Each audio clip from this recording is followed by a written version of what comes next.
Good morning students. मैं Meena Dochania, assistant professor SPC government college Ajmer.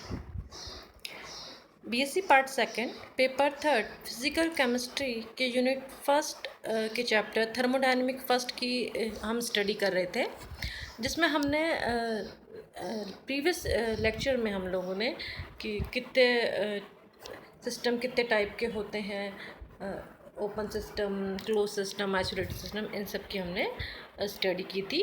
Next हम आज लेते हैं state and path function and their differentials, अवस्था तथा पथ फलन एवं उनके अवकलज। क्या होते हैं ये स्टेट फंक्शंस, जिन्हें केवल सिस्टम की इनिशियल, प्रारंभिक व अंतिम अवस्था से ही हम डिटरमाइन कर सकते हैं, जो उसके पाथ पर निर्भर नहीं करते हैं, जिस पाथ से तंत्र प्रारंभिक अवस्था से अंतिम अवस्था में आया उसे हम कहते हैं थर्मोडायनेमिक फंक्शन या स्टेट फंक्शन। यानी कि वो फंक्शन जो केवल सिस्टम की इनिशियल और फाइनल स्टेट पर ही डिपेंड करते हैं, ना कि उनकी पाथ पर डिपेंड करते हैं। उन्हें हम अवस्था या ऊष्मागतिकी फलन कहते हैं। इसके विपरीत पाथ फंक्शन क्या होता है? पाथ फंक्शन वो होता है कि वे स्टेट फंक्शन जो केवल उसके पाथ पे डिपेंड करते हैं, सिस्टम की इनिशियल, प्रारंभिक और अंतिम अवस्था पर निर्भर नहीं करते हैं, उन्हें हम कहते हैं पथ फलन या पाथ फंक्शन। इन जो फंक्शन है, स्टेट फंक्शन और पाथ फंक्शन, इन दोनों को हम लोग एग्जाम्पल के द्वारा अच्छे से समझ लेते हैं। सपोज़ कि एक गैस की कुछ मात्रा लेते हैं जिसका जो वॉल्यूम है वो V1 से V2 तक फैलने दिया जाता है। इसके लिए एक स्थिर दाब P पर गैस को P into V2 minus V1 कार्य करना पड़ेगा। अब माना कि उस गैस का दाब P/½ कर देते हैं। पहले क्या था दाब उसका P, अब हमने क्या कर दिया, दाब को आधा कर दिया। तो उस स्थिति में आयतन के उसी परिवर्तन के लिए गैसों को आधा कार्य करना पड़ेगा। जैसे प्रेशर कम आधा कर दिया तो गैसों का कार्य भी आधा हो गया। यदि दाब को शून्य कर दें, पहले हमने P रखा, फिर हाफ रखा और अब कह रहे हैं कि दाब को 0 कर देते हैं, तो उसे वॉल्यूम V1 से V2 तक फैलने में कोई कार्य नहीं करना पड़ता। अतः इस एक्सपेरिमेंट में गैस द्वारा किया गया कार्य उस पथ पर निर्भर कर रहा है जिस पथ के द्वारा तंत्र एक अवस्था वॉल्यूम V1 से दूसरी अवस्था में परिवर्तित हो रहा है। तो जब सिस्टम उस पर डिपेंड करता है तो यानी कहते हैं पाथ पे डिपेंड कर रहा है, पाथ फंक्शन। इसी प्रकार की माना कि जिंक व कॉपर सल्फेट के मध्य रासायनिक अभिक्रिया कराते हैं। यदि इस अभिक्रिया को एक फ्लास्क में संपन्न कराएं तो जो ऊष्मा की मात्रा है Q मुक्त होती है, लेकिन यदि इसी रिएक्शन को एक वोल्टिक सेल में संपन्न कराया जाए तो उसमें कोई ऊष्मा मुक्त नहीं होती। अतः किसी तंत्र की ऊष्मा की मात्रा उस पथ पर निर्भर नहीं करती है जिससे वह तंत्र एक अवस्था से दूसरी अवस्था में आए। अतः ऊष्मा एवं कार्य फलन है। नेक्स्ट हम बात करते हैं ऊष्मागतिकी साम्य या थर्मोडायनेमिक इक्विलिब्रियम। थर्मोडायनेमिक इक्विलिब्रियम क्या होता है? यदि किसी तंत्र या सिस्टम की अवस्था या स्टेट गुण समय के साथ परिवर्तन न हो रहे हों और तंत्र का अपनी बाउंड्री के साथ सब्सटेंस तथा एनर्जी का प्रवाह न हो रहा हो, तो उस तंत्र के लिए कहा जाता है कि ऊष्मागतिकी साम्य है। ऊष्मागतिकी जो साम्य होते हैं वो 3 प्रकार के होते हैं। कौन कौन से होते हैं 3 प्रकार के? सबसे पहला है वो है ऊष्मीय या तापीय साम्य या थर्मल इक्विलिब्रियम। जैसा कि आपको नाम से ही प्रतीत हो रहा है, थर्मल इक्विलिब्रियम तंत्र में क्या होगा, सब तरफ ताप होगा वो समान होगा और समय के साथ परिवर्तन न हो रहा हो, तो हम कह सकते हैं जो हमारा सिस्टम है वो थर्मल इक्विलिब्रियम है। नेक्स्ट हम बात करते हैं रासायनिक साम्य या केमिकल इक्विलिब्रियम की। यदि सिस्टम का कंपोजिशन सब तरफ सेम है और समय के साथ परिवर्तन नहीं होता तो हम कहते हैं कि जो सिस्टम है वो रासायनिक साम्य है या केमिकल इक्विलिब्रियम है। कब? जब उसका कंपोजिशन समय के साथ परिवर्तन नहीं होता है। थर्ड जो इक्विलिब्रियम है वो है यांत्रिक साम्य या मैकेनिकल इक्विलिब्रियम। यदि सिस्टम अपने बाउंड्री के साथ सब्सटेंस का आदान प्रदान न कर रहा हो तो हम कहते हैं जो ये सिस्टम है वो क्या है? मैकेनिकली इक्विलिब्रियम है। नेक्स्ट बच्चों हम बात करते हैं थर्मोडायनेमिक प्रोसेस। ये कहते हैं इसको ऊष्मागतिकी प्रक्रम। प्रक्रम उस पथ को या उस पाथ को कहते हैं। क्या होता है? प्रक्रम। जिस पर सिस्टम की अवस्था परिवर्तित होती है। सिस्टम की अवस्था कब परिवर्तित होती है? जैसे ही कोई सिस्टम है प्रारंभिक है और वो क्या है? अंतिम अवस्था में पहुंचा, तो ये जो क्या है? ये प्रोसेस है। एक ऊष्मागतिकी प्रक्रम या थर्मोडायनेमिक प्रोसेस कई प्रकार की परिस्थितियों में संपन्न हो सकता है। इन्हें परिभाषित करना अत्यंत आवश्यक होता है।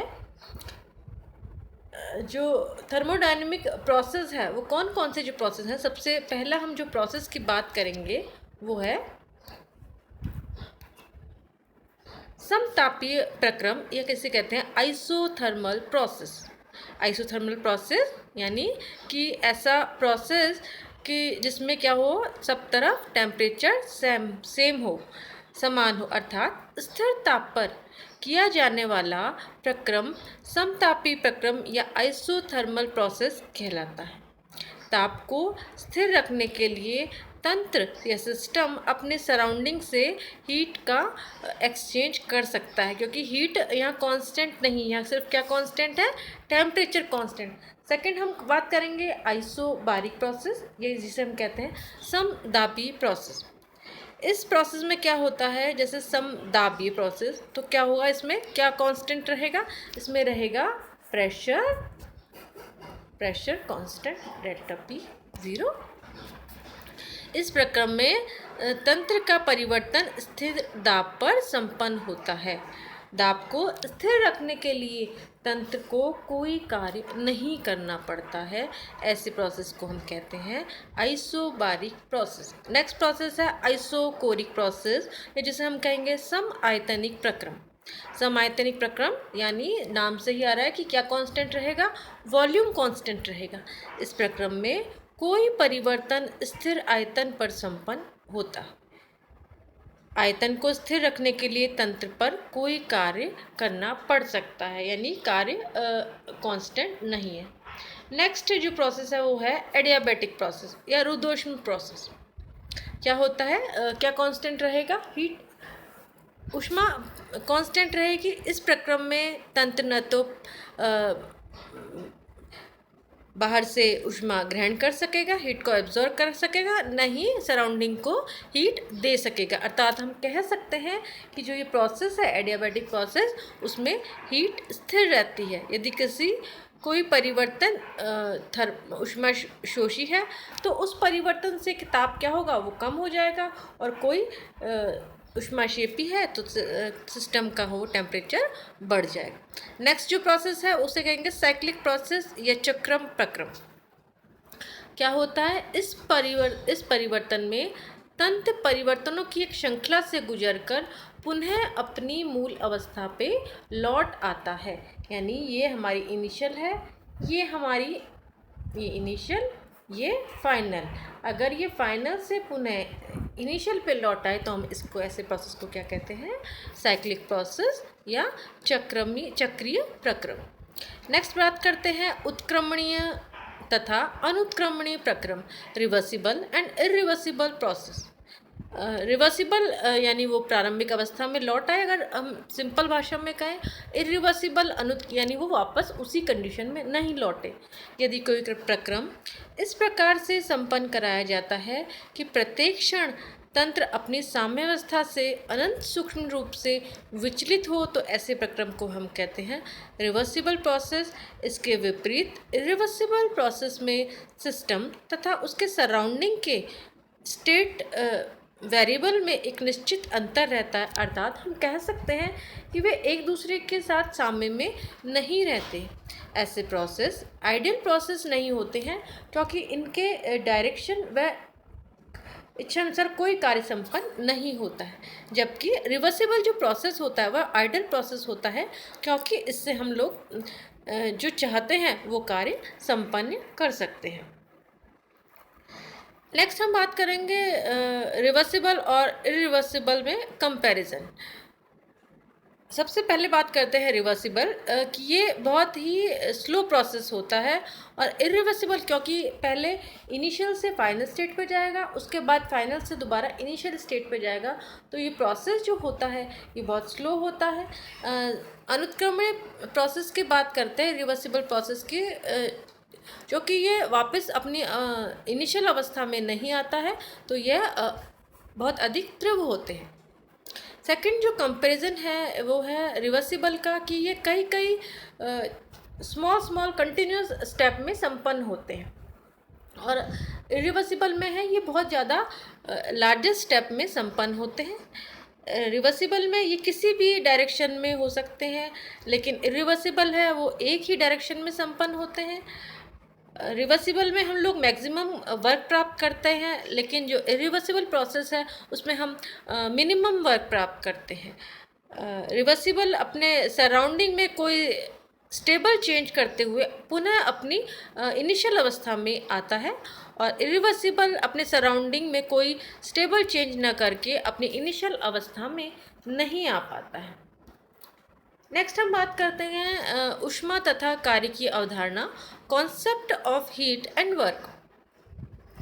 सबसे पहले हीट और वर्क के बारे में काउंट वी रैमफोर्ड ने 1798 में स्पष्ट रूप से देखा कि जब वे एक जो गोला होता है उसमें छेद करते समय उसके ताप वृद्धि का अध्ययन कर रहे थे। और हम सब ये जानते हैं कि सर्दी के दिन में हम अपनी अगर हथेलियाँ रगड़ते हैं तो क्या होता है, हमें हीट निकलती हुई महसूस होती है। तो उन्होंने इसमें थर्मोडायनेमिक के रेफरेंस में हीट और वर्क की J.A. बेडी ने निम्न डेफिनेशन दी कि वर्क क्या होता है। वर्क क्या होता है कि थर्मोडायनेमिक्स में वर्क उस क्वांटिटी को कहते हैं जो सिस्टम की बाउंड्री से किसी चेंज के दौरान प्रवाहित हो रहा हो, और जो पूर्ण रूप से सराउंडिंग में किसी वजन को उठाने में परिवर्तित हो रहा हो।